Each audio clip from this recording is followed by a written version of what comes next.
මොකක්ද අපි ගන්න ඕන පළවෙනි කැමරාව? ගන්න ඕන පළවෙනි කැමරාව අහනවා නේද කට්ටිය? ගන්න ඕන පළවෙනි කැමරාව ඒක මෙහෙමයි. ඒක මම මේ අර මම මේ අහන්නේ ඕක අපෙන් අපි අහපු ප්‍රශ්නයක් අපි කට්ටියකින් ඕක මොකක්ද ගන්න අපිට දැන් තේරෙනවා අපි ඇහු මොකක්ද ගන්න ඕන කැමරාව කියන එක. ඒක මෙහෙමයි. දැන් වා හිතන්නකෝ අපි මුලින්ම හිතන්න ඕනේ අපි මුලින්ම අපිට එකට මේ අපි යන පාත් එකක් තෝරගන්න ඕනේ. ෆොටෝග්‍රැෆිද වීඩියෝග්‍රැෆිද නැත්නම් මේ දෙකමද කොහොමද කියන එක අපි මුලින්ම තෝරගන්න ඕනේ. තෝරගෙන දැන් ෆොටෝග්‍රැෆි කරනවා නම් අනිවාර්යෙන් බජට් කැමරාවක් වුණත් ෆුල් ෆ්‍රේම් එකකට යන එක හොඳයි කියන එක.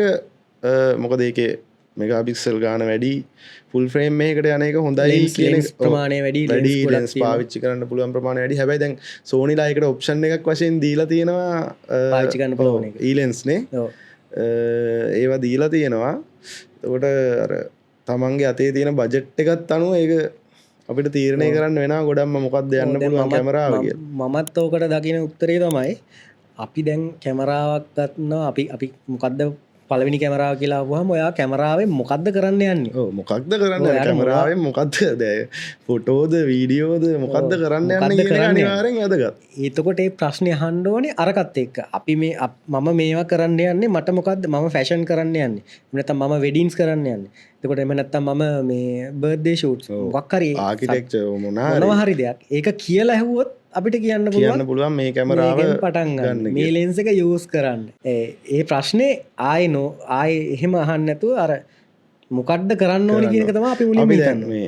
මේ වීඩියෝ එක බලන කට්ටියට එයාලා කරන්න හිතන් ඉන්නේ මොකක්ද කියලා කමෙන්ට් කරලා යන්න කිව්වම අපි එතකොට එයාලට සූටබල් මොකක්ද හොඳ කැමරාවක් කියලා අපිට කියන්න පුළුවන්. සාමාන්‍ය ෆීල්ඩ් එකට අලුතින්ම එන්න ඉන්නවා නම් ෆොටෝග්‍රැෆි වලට ආසාවෙන් හරි හොබි එකක් විදිහට හරි කරන්න ඉන්නවා නම් කැමරා එකක් ගන්න මොකක්ද කියලා අහනවා නම් එක් මොකක්ද ගන්න කියන එක සහ මොකටද ගන්න කියන එකත් කමෙන්ට් එකේ දාගෙන යන්න. එතකොට අපිට සහ අපේ ඕන තරම් ඇතිනේ අපි නිකන් එක්සැම්පල් එකක් විදිහට මොකක් හරි එකක් දෙයක් කියමු.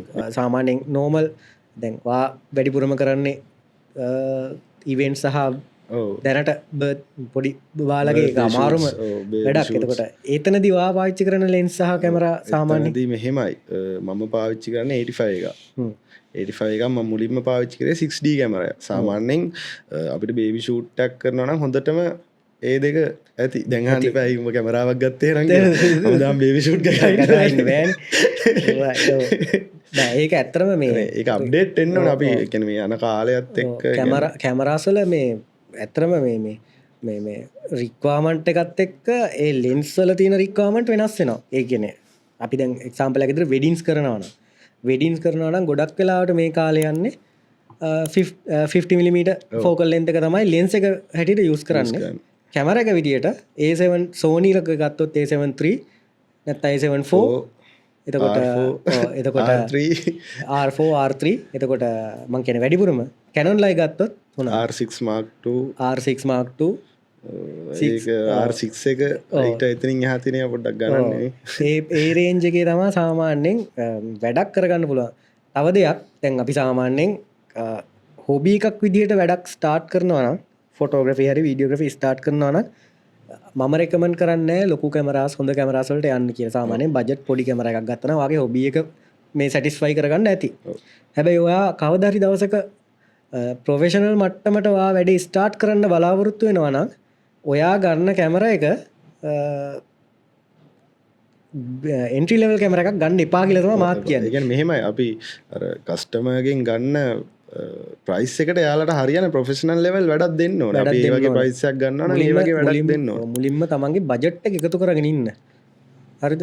බජට් එකක් කියනවා ඉන්වෙස්ට්මන්ට් එකක් විදිහට ඒක දකින්න. ඉන්වෙස්ට්මන්ට් එකක් විදිහට දැක්කහම අපිට ඒක ඇත්තටම ලේසි.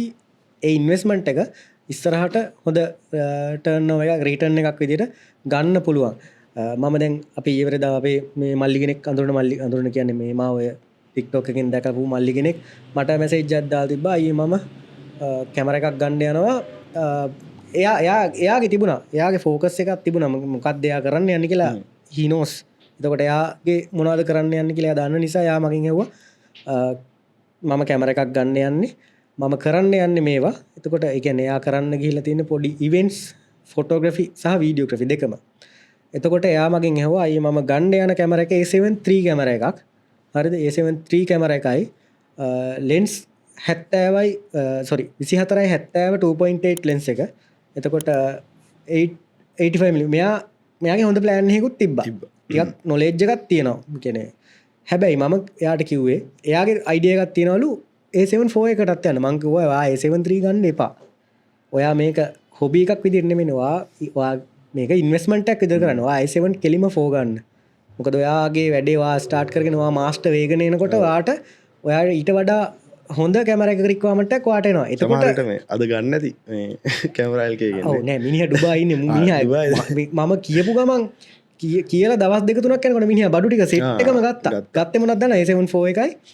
50mm එකයි තව 35 දුක මට හරියට මතක නැහැ ওই සෙට් එක අරන් තිබ්බා ඒ කියන්නේ පොඩ්ඩක් වැඩේට බහින්ද බඩු ටික ගන්න කලින් ඒ බෑග්ග්‍රවුන්ඩ් රිසර්ච් එකක් කරපුවාම අයිඩියා එක එනවා අනිත් එක දැන් කැමරාවක් තෝරන්න ගත්තට පස්සේ අනිත් ප්‍රශ්නේ සෝනිද නිකෝන්ද කැනන්ද අන්න ඔන්න ඔය ප්‍රශ්නේ අනිවාර්යෙන් එනවා ඒ කියන්නේ අර කට්ටිය පොඩ්ඩක් ඔය දන්නවනේ මම සෝනි මම කැනන් නිකෝන් මේක ප්‍රශ්න වෙලා තියෙන දැන් මම පාවිච්චි කරලා තියෙන ඔය තුනම පාවිච්චි කරලා තියෙනවා මම කියන්නේ දැන් අලුතෙන් පටන් ගන්න කෙනෙක්ට සාමාන්‍යයෙන් සල්ලි නැති කෙනෙක්ට මම මේ කියන්නේ සල්ලි නැති කෙනෙක්ට කැනන් වලට වගේ ගියා කියලා පොඩ්ඩක් හිතන්නකෝ කැනන් වලට ගියාම වෙන්නේ එයාලගේ තියෙන ලෙන්ස් ඔප්ෂන් මදි පොඩ්ඩක් EF ලෙන්ස් තියෙනවා බට් දැන් මිරර්ලස් නේ මේ සීන් එක යන්නේ දැන් මිරර්ලස් වලට RF ලෙන්ස් ගන්න නැහැ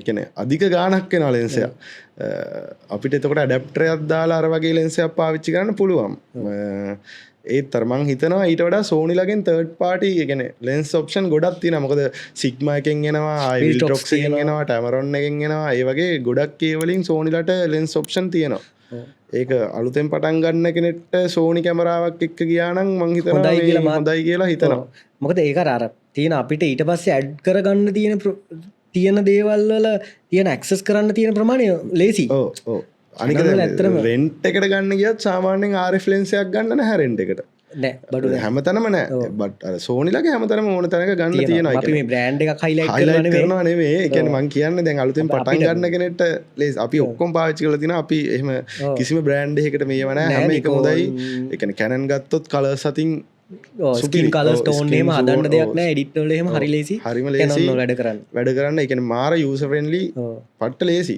ඒ අතින් බලපුවා එහෙම ඒ කියන්නේ එක එක ඒවල එක එක පැති වලින් එක එක වාසි තියෙනවා